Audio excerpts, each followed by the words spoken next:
Buckingham Palace tonight is no longer a symbol of grand stability. It is the epicenter of a geopolitical earthquake threatening to tear the very foundations of the British monarchy apart. Just minutes ago, Princess Anne, the woman long hailed as the anchor of the royal family, stepped out of the shadows to perform an act that no one saw coming. She didn't issue a routine medical update or a ceremonial congratulation. Instead, Anne exposed the existence of a secret pact signed in the dark by King Charles, a document explosive enough to leave the entire world in a state of absolute shock. Imagine the deathly silence falling over Kensington Palace and Montecito as this information broke. Prince William, the heir to the throne who has been meticulously prepared for every possible scenario, and Prince Harry, who chose the path of exile, are both in a state of stunned disbelief. They were not consulted. They were not warned. This isn't just a royal wish. It is a destiny-altering verdict handed down by their father and the aunt they trusted most. Why would a king, who has always prioritized stability, choose to shatter the rules at the 11th hour? Why is Anne the one holding the keys to this Pandora's box instead of Queen Camilla or the Crown's top legal advisors? These questions are screaming across London tonight. We are not just witnessing a health crisis of an individual. We are witnessing a system reaching its breaking point. The palace has tried to control reality for too long, hiding the cracks behind staged photos and vague statements. But tonight, the truth has been dragged into the light in the most brutal way possible. In this deep dive analysis, I am going to take you through the dark hallways of Windsor to decode exactly what is written in that secret pact. We will strip back the layers to understand why Charles chose to politically backstab his own sons, and why the legacy of Princess Diana has once again become the eye of the storm. This is not a royal fairy tale. This is a struggle for survival between human beings and an institution, between a cold, hard transparency and the palace's extreme obsession with secrecy.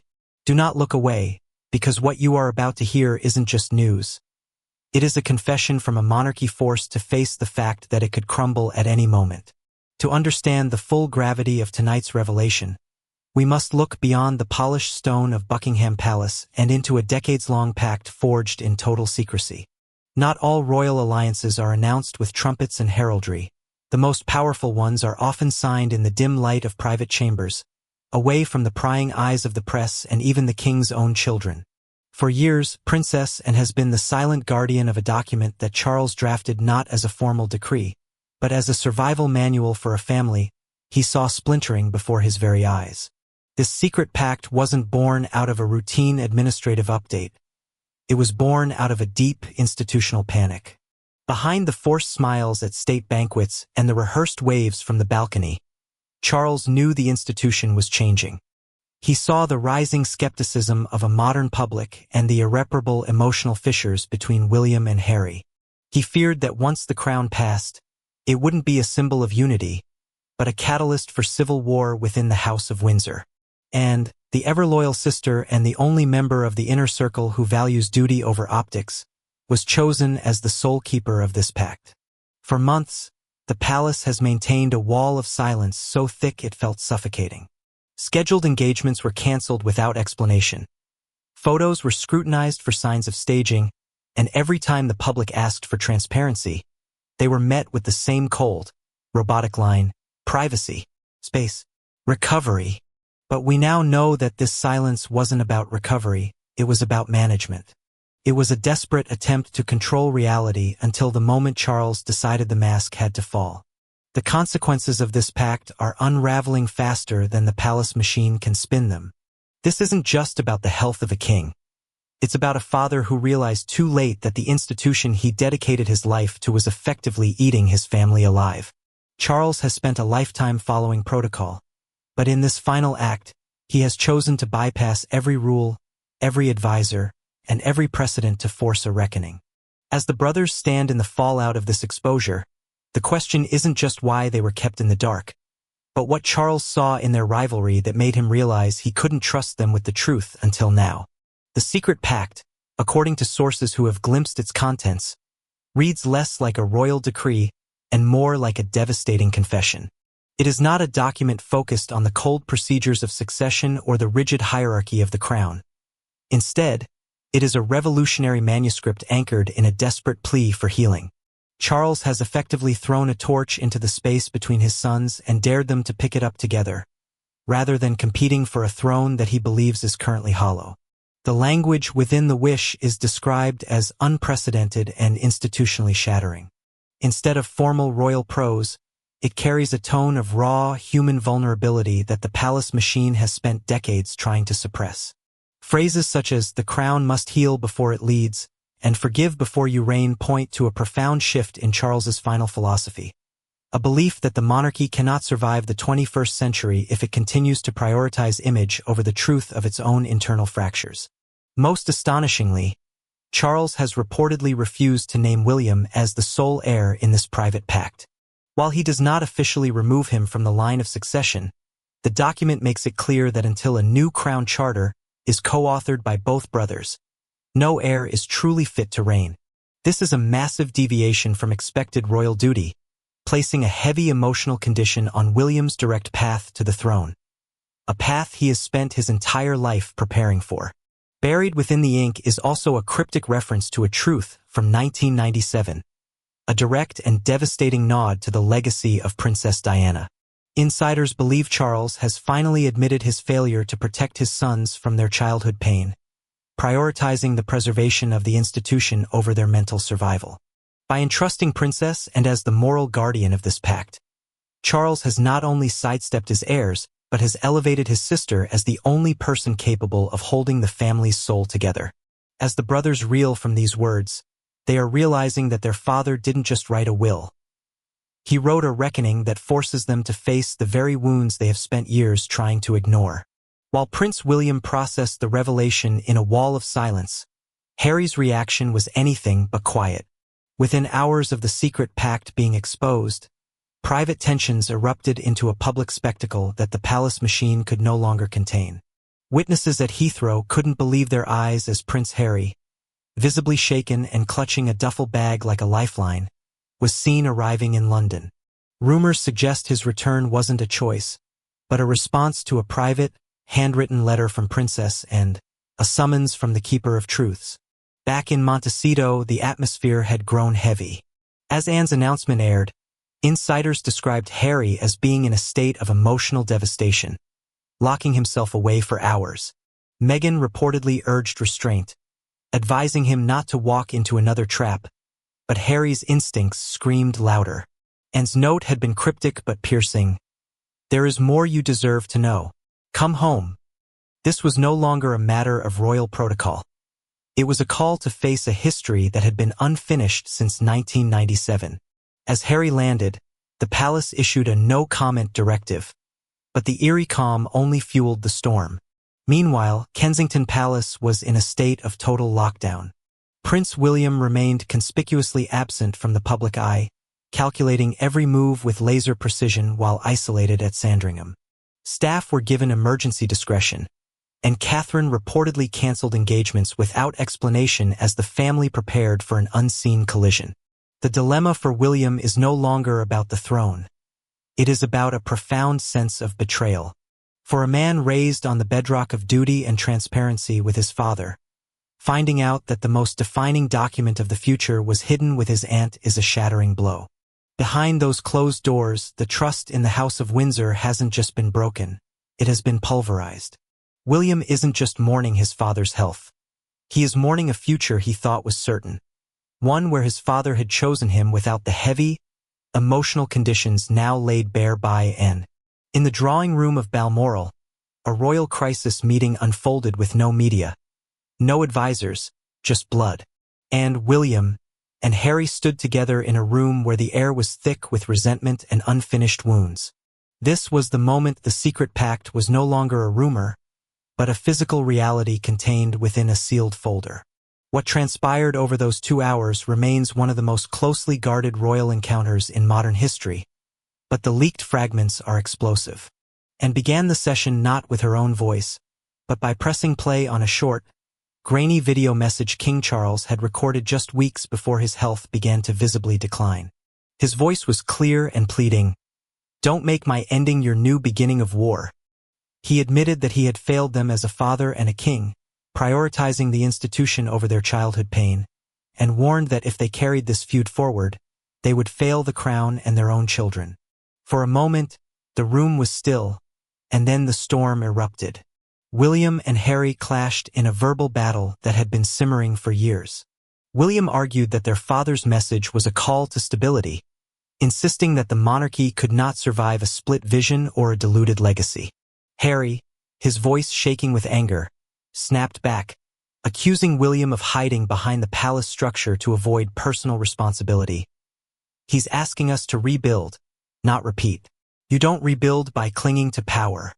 As the tension reached its breaking point, and opened the folder to reveal the ultimate coup twist. Inside was a handwritten note from Charles to Diana, dated mere months before her death. It contained apologies, regrets, and a final line that struck both brothers to the core. "If I leave this world before fixing what I broke between them, may this letter speak where I could not." Harry's reaction was one of pure disbelief, accusing the institution of emotional manipulation and using their mother's memory because they never listened to her while she was alive. William, red-faced and visibly shaken, walked to the window, offering only a cracked vow that he would fulfill his promise, but leaving without a handshake or a reconciliation. The fallout from the Balmoral summit rippled outward with terrifying speed, and within 48 hours, the monarchy teetered toward a scandal on a scale not seen since the 1990s. Royal correspondents began receiving anonymous packages containing leaked excerpts from the king's secret pact, along with a torn photograph of Princess Diana and a scribbled note that read, "This isn't about titles, it's about truth." These materials were quickly authenticated by former palace aides, confirming that the mask Kung Dain had fought so hard to maintain had finally been shredded.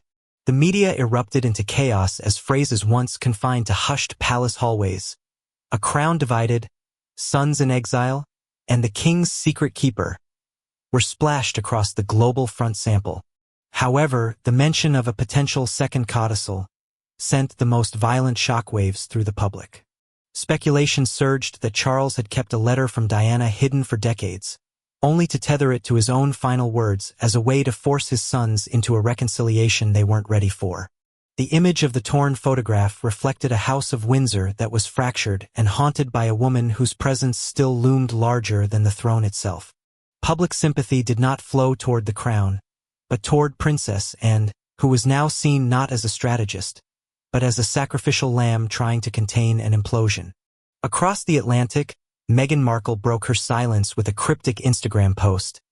"Selective truths don't heal old wounds. They deepen them."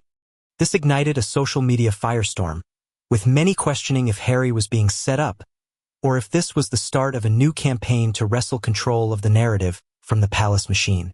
Under mounting pressure, the palace issued a partial statement acknowledging the authenticity of the king's handwritten wish and confirming Anne's role as custodian. But they refused to address the leaks or the rumors of the hidden Diana letter. The damage was done. William and Harry were no longer speaking, and the fragile opportunity for healing had calcified into a cold, hard silence. As the government quietly requested a formal briefing on the legality of succession under these ambiguous conditions, the nation stood on the brink of constitutional unease. Just when the monarchy seemed to be at its lowest point, Princess Anne made a move that even those closest to the crown didn't see coming.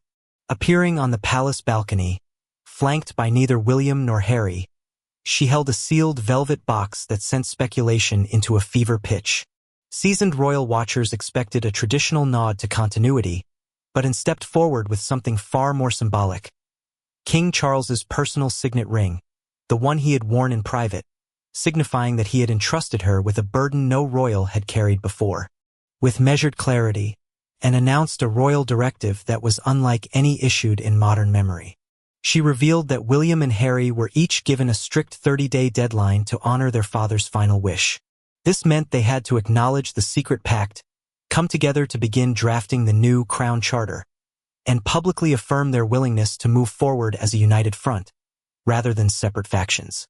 Then came the thunderclap that shook the halls of Westminster, and confirmed that should either brother refuse or fail to participate, succession protocol would not automatically favor William as the eldest son.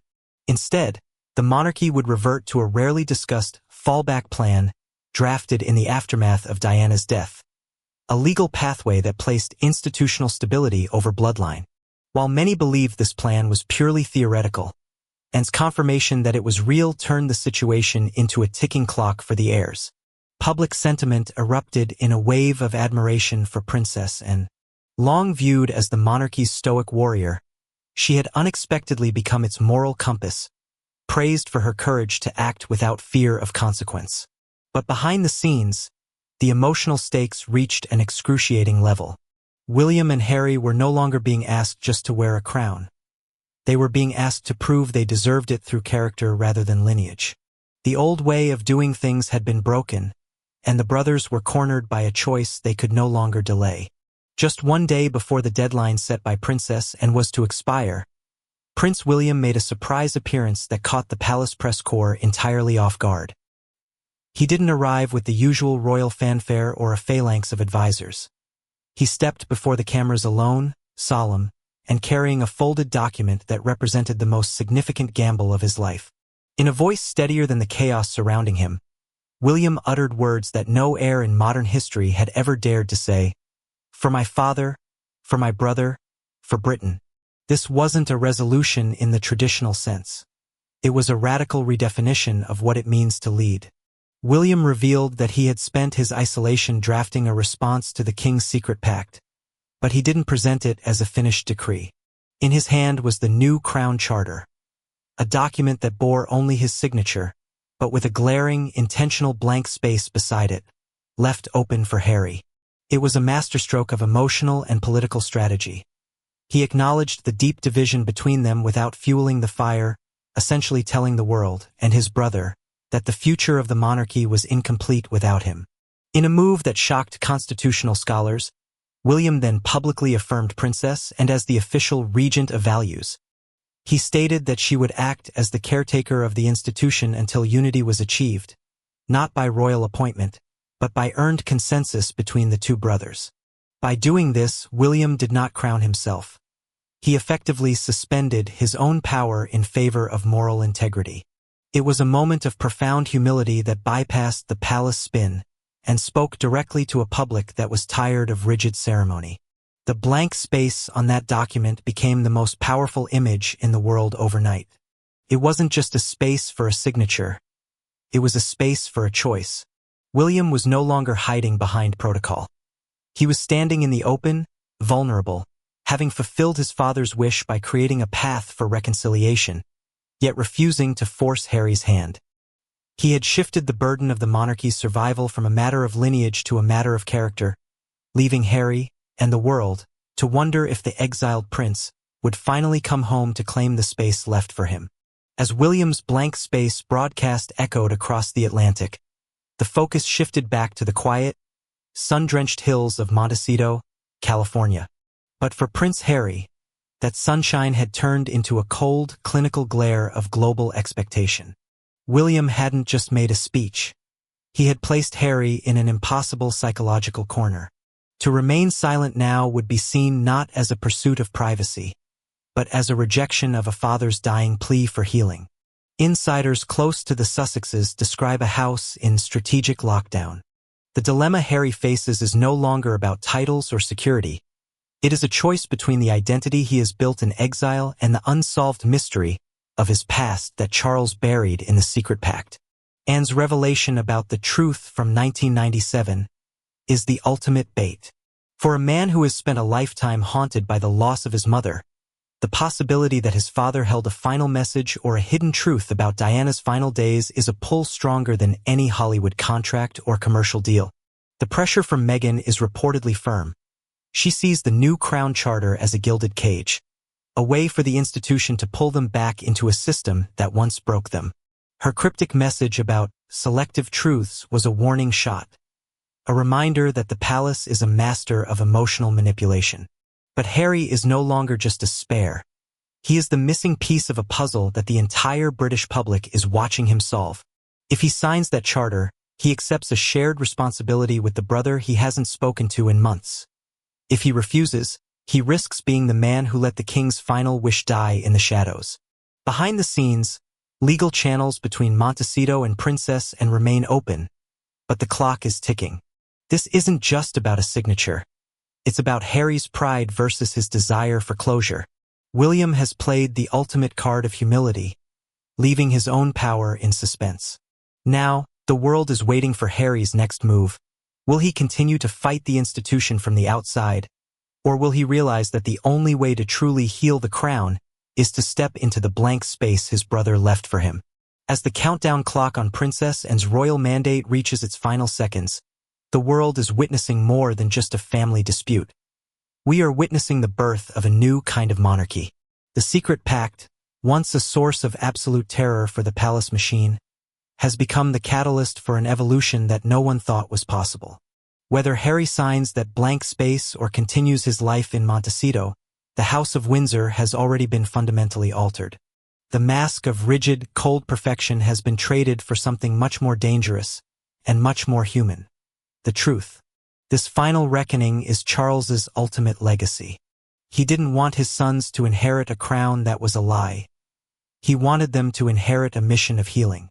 By choosing Princess Anne as the custodian of this transition, he ensured that the values of duty and integrity would remain steady while the heirs navigate their personal storm. The monarchy is no longer just about who sits on the throne.